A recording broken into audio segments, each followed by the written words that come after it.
ರಾಯಾಪುರ ಗ್ರಾಮದ ಹೊಲವೊಂದರಲ್ಲಿ ಅಪರೂಪದ ಬೃಹತ್ ಗಾತ್ರದ ನೈಸರ್ಗಿಕ ಅಣಬೆಯೊಂದು ಪತ್ತೆಯಾಗಿದ್ದು ಎಲ್ಲರಲ್ಲೂ ಆಶ್ಚರ್ಯ ಮೂಡಿಸಿದೆ.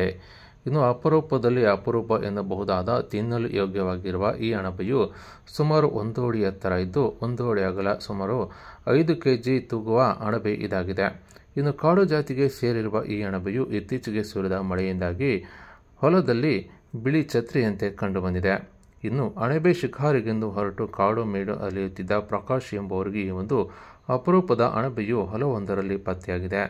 ಇನ್ನು ಮಳೆ ಬೀಳುವ ಸಂದರ್ಭದಲ್ಲಿ ಫಲವತ್ತಾದ ಭೂಮಿಯಲ್ಲಿ ಅಣಬೆಗಳು ಹುಟ್ಟಿಕೊಳ್ಳುವುದು ಸಹಜ. ಆದರೆ ದೊಡ್ಡ